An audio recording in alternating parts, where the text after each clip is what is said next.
manalo ako. Pero sige na. Ganun talaga. Mahaba, masyadong mahaba yung ano. Hindi naman masyadong maba kasi natatamaan nyo naman siya. Kaso yun lang tayo sa desisyon ng mga judge. Pero okay lang. Ano pa sa akin, ang kumbaga para hindi pa sa akin. Hindi pa para sa akin.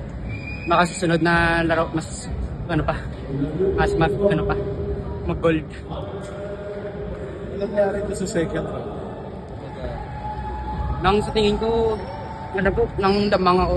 Kaso, yun din sa judge, mga judge ba? Wala tayong magawa kasi yung ano nila. Pero, mas ano pa, kung ibig sabihin na natalo, mas ano pa, kulang. Nakalaban mo siya dati, hindi pa? Nang, ano po, nakaka-sparring siya sa ano, sa China. Yung training camp yun naman.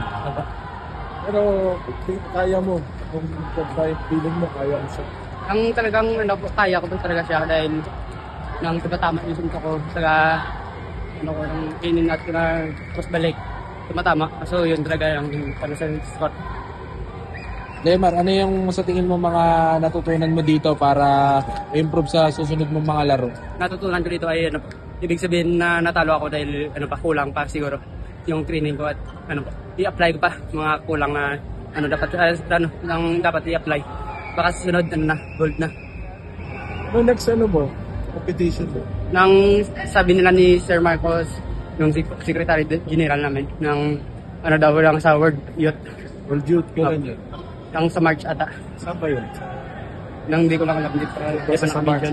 World Youth Championship.